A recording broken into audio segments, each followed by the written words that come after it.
এখন যেহেতু পাহাড়ি বাঙালি সবাই স্কুইড খায়, তাই এই স্কুইডের চাহিদাও বাজারে অনেক বেড়ে গেছে, যার কারণে দামও বেড়ে গেছে। গত বছরে এগুলো কিন্তু আমি কেজি ১৮০, ২০০, বেশি হলে ৳২৫০ দিয়ে নিয়েছি। কিন্তু এই বছর কেজি ৩৫০ করে নিয়েছিলাম আমি সেদিন।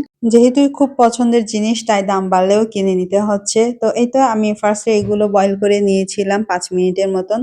এরপর সুন্দর করে আমি পরিষ্কার করে নেব। হ্যাঁ, আমি কিন্তু বেশিরভাগ সময় স্কুইড লাক্সু করে খাই।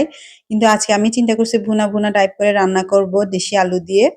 তো আমি সুন্দর করে এই যে দেখতে পাচ্ছেন পরিষ্কার করে নিয়েছি এবং এগুলো একটু কিউব, কিউব করে কেটে নেব ভালো করে।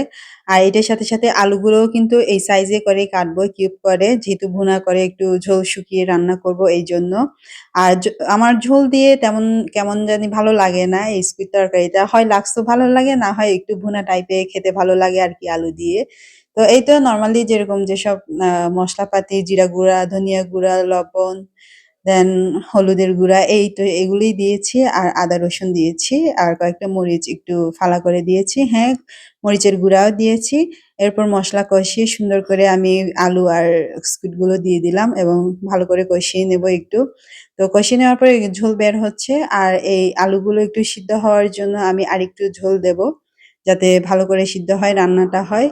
এই তো কথা বলতে, বলতে রান্না করে ফেললাম। আর আমি একদম ঝোলগুলো শুকিয়ে ফেলেছি। আর হালকা একটু নিচে রেখেছি যাতে একটু রসালো, রসালো হয়।